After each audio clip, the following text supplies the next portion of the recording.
Hello everyone, I'm Maktada Hira Sandra Thokpam, MANIPUR ASTROLOGY channel sega amuka hanna taram no oksari.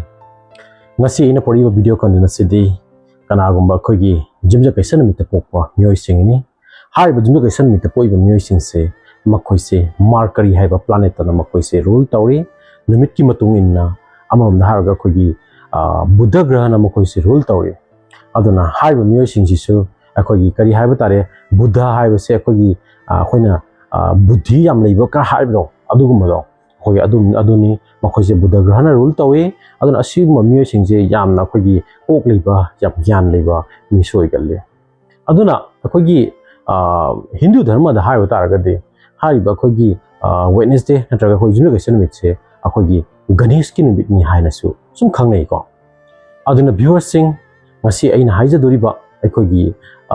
haiba yumjakeisa numit poiba meeoi singsigi makhogi nature amasung makhogi behavior aina point tara khak aina hajarakani asi haidri mangda mayam famda aina amuka hanna ninsinga dawayu kanagumba ai channel siga nauno lakpiriba natraga nauno yengbiriba taragadi ai channel se like tawbiramu subscribe tawbiramu amasung akoi bell icon nambiramu haidana ai mayam fam chinjaramge amasung loinana ai video se share tawbiyo haidana ai mayam famda amuka hanna si wai si injaramge aduna matam se lawdi akoi lawda bida haidi ai video content se ai haujana ba tawjarage ahan ba point ta haiba khogi Mercury haiba planet se ko mayamna khangada bayu Mercury haiba planet se a planet of intelligence amasung planet of communication haina sum khangnei akoi aduna akoi meeoi ba su haiba yumjakeisa poiba meeoi singsi ko makhoi se gyan yam leiba buddhi yam leiba adugu mi so oigalli amasung ngangba sakpa haiba mi so oigalli ani subada yumjakeisa pokpa meeoi singse makhoigi akhoigi energy level se yam wang ko yam high oi aduna makhoisi miyunga phangnaba ko miyunga wari sanaba ko adu yamna akhoigi pamba mi yamna pamba meeoi galle aduna amoromda haragadi ko makhoise akhoigi khajitang khoigi wanganga mi su oigalle hariba akhoigi yumjakeisa pokpa meeoi singse aduna makhoise hariba akhoigi Mercury planet na rule torba meeoi singse makhoi hariba yumjakeisa akhoi pokpa meeoi singse makhoi gyan buddhi je phaban ko aduna makhoi any situation se makhoi sum control ngamba mi su sum oigalle ahum suba point ta khogi hariba yumjakeisa numit poiba meeoi singse makhoi se jamna restless oi ko haidi pothaba haitaba mi haiba tare ko pothaba akhogi haigandaba mi oigalli makhoi se aduna matam buramakta makhoi gi life ta makhoi se sum busy leraga ko thabak amda sum amam sillaga akhogi nungai jaba do adu mi do sum oigalli kari haiba tare akhogi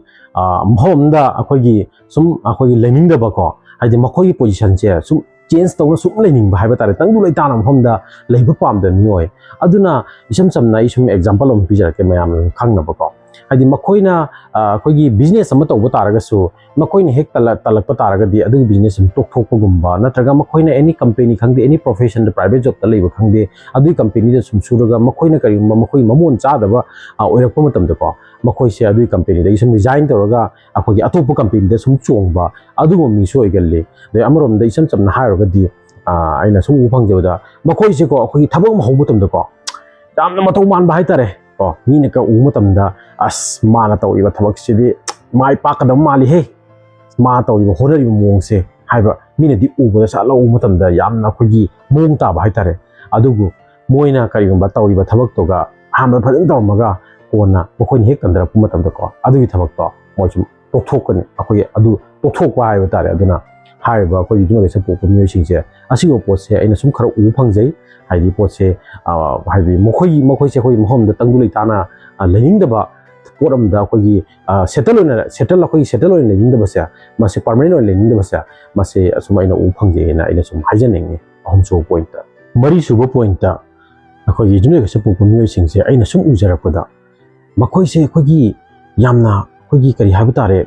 ano potse ko makhoi yamna khangba pam ano ba akhogi thijanba umjanba asingba jam khoi khangba pamba haiba tare example ma hai taragadi akoi moina akoi ai se example engon da sum pijarage ai se maitilon je phena sum khangi ko ai sagi ai lon ne ado angkomo haidi bengali maron se ai hainingba pokpa Hindi maron se hainingba pokpa adaidi atopa Assamese maron ga se ai hainingba pokpa adugumba gi sum wakhanlon se sum matamra ma sum khra sum chen gal le hai ba khugi dum sem to poi myoi sing se aduna kari hai ba tare moi gi mathamoi da matamra muk ta ko question se adugi mate hai ba tare khoi wahang se yam lei ba hai tare moi mathamoi manung da khoi hangningai khoi wahang hai ba tare question se yam lei ba hai tare aduna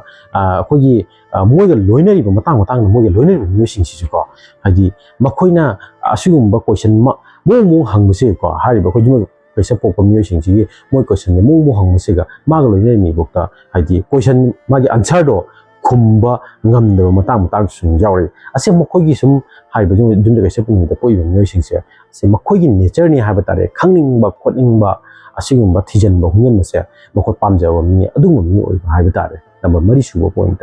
manga suba point ko hajiki akoi gi jumda kaisa numit poi myoi sing se makhoi se kai hai tare namna logical oi ko makhoi se aduna kari hai ba any akoi gi critical situation oi ba taraga su yamna luba situation mo oi ba taraga su ko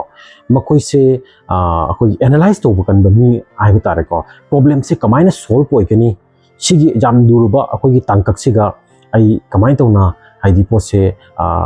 solution je kamain po thopung ngani hai ba adungo mi so igal aduna makhoi se any problem any akoi situation oi ba taraga su asigi problem je ko makhoi pothokpa ngamna ba honaba misu sum oigalle aduga problem se solution prokpa ngam misu sum oiloise taruk subuda haidi khoi ju se pokpa myoi sing se makhoi se haidi aina sum ujabada khoi moi se sum maithong se khoi maka lang ba khoi nokmi tawraga leiba adugo myoi se sum aina u sum phangji ko ai experience ta ado makhoi gi yamna phabai bu makhoi gi life partner hai batare ko khoi love life to life khoi gi mogi partners khang de ko khoi jumban gai ban bi da ba adugumba khoi gi kano adugi lambi da makhoi se yamna kana to hai tare nungsi chanana khoi gi leimina ba ko jam relation se jam phana leimina ba adugum sum un aina u phangjai kai gi no hai matam da makhoi se akhoi gi makhoi nupa oi taraga su magi nupi se kamaina handle tawgani adoi nupi oi taraga su magi nupa se kamaina handle tawga samina ni pura nungsira samina ni hai pot se masigi akhoi gi adugumba aina sum magi makhoi gi relationship jamna strong oi ba adugum sum aina u phangje tare suba point ta juwe ga sa pokpa myoi sing se makhoi gi gun ma yauri ko makhoi se mi ne haidi yam laina tinaba ngamba adoi mi na su yam yaba mi se sum oi gal makhoi se aduna akoi se chahi tara suba angang su yamna laina loina bangamni amasung chahi humfu suba humbutara suba ahna mo se ko makhoi se yamna khoi loina ba haiba adugumba myoi sing hai tare hariba khoi myoi se da pokpa myoi sing se number 9 suba point ta myoi se pokpa myoi sing se makhoi se convince master ni haiba jai ko pot ma sando takpa adugumba haiba mi moi galle example ne pibida akogi company ne ma se ese marketing ase akogi marketing sale ne hire sales and marketing da ado poram kha mukhoina haiba se ko pikraba akogi line ma se pikraba word ma cham se makhoi asigi pot se mi se mamuta na khangna ba akogi samdong na haiba hatar briefly ko makhoi detail da wangam ba mi su oi pot sing je akogi mi sing je haidi makhoi da convincing power se aduk matik strong oi haiba tare ko pot macha mo ba taraga su makhoi samdong tak pangamba adu mui gunchu makhoi sum se le mapan su point ta makhoi se yam adaptable oi adaptable haiba taraga ti sisu example masa mayam na khangna sum hajaraki ngasai gi moina leiru mufam sing se ko akogi manipur dagi mapan da leiba nataga manipur dagi manipur mang da leiba taraga su district kya lei ko adu akogi delhi da leiri haiba taro ta mumbai da leiri haiba taro mufam duga akogi chuna na leiba mufam duga sum adjust to leiba haidi mi gi dharma khangde nataga mi culture khangde aduga sum akogi chatmina bangamba adugma myoi sungsu haiba akogi akogi jumde question ko iba myoi singse adugi keno se makoida sum legalli haiba tai number 10 su point ta haiba akogi jumde question ko myoi singse makoi se akogi multitasker ni kaina sum khangnei ko adi pot pon makta akogi loina sum haiba haiba tare ko amasu loina sum akogi sum yautmi yauba dai sum ihei tam sum haiba ko hadi manungi oigera natraga akogi manungi oigera natraga mapani thabak oigera ko makoi se sum khara haigan mi sum oigalle aduga makoi se akogi matang matang da comedy sum khara pam mi oi adi entertainment sum khara pam mi sum oigalle aduna makoigi khwaidigi akogi gari haba tare asi haye dana yumjakeisa pokpa meeoi singje asi aingonda sawakani ko ado makoisi gari hai tare ko mina ngang masi ko makoi kya kana taningde ai ta su ta gande makoise kaigino ha matanda makoise gyana adugi matiksu yawbunne ko gyan masai gyan yawjabnina makoise haiba adu khara talent khara lebe intelligence oibnina aduna hadi mina ngang mas moi kya kana thausa de ko moina ngang mas taw haiba ko mina ngang di kya kana tagan da ko adugo meeoi se maina u phangje jik number 38 amasung aroiba point ni ko makoi se kari hai tare asi se khatang akogi manunggi oiba wani aina aroiba point se ko makoi se mina akogi moida kanaroi da pot se ko mase makoi kogi tawu pamde makoi da return la oida pot se ko mase akoi tawu pamde ba hai tare makoi na suri ba thabak to ajiduga karimba kogi kari hai tare aina kari manang thabak suba taragadi asigi maman nang aingona kari pigani haiba adumo mi sum oigalle haujik iloloi aina makuna haidi hajiki adumi gese poi meeoi singsa nakoi da aina tips masam tang chumpini tips di haidi nakoi da kata hajik tang oisu kana gadaba adugumba pining ba tare yari makai de kogi crystal da hai taraga de kogi peridot aina ko asangma chugi ko asigi peridot se leibani asi se nakoi na karimba sijina bi taraga de ko nakoi da haidi isang thongna nakoi da panghan asigi energy si yam pigani amasung nakoi da tangdu leita driba akogi balance oijiba poto adu balance oihangani haidana asigi karimba haiba kon peridot hai potsa asisi na bata ga nakoi sum kana ba phangani haidana masigi suggestion han piningi ani subuda akogi green fluoride ane ko green fluoride ane amalei bani ko madusu asisena anam akoi kana basina akogi kari hatare college student akogi mahi masing tamiba ko adugumba meeoi singna mukode kane asigi haiba green fluoride ko asisena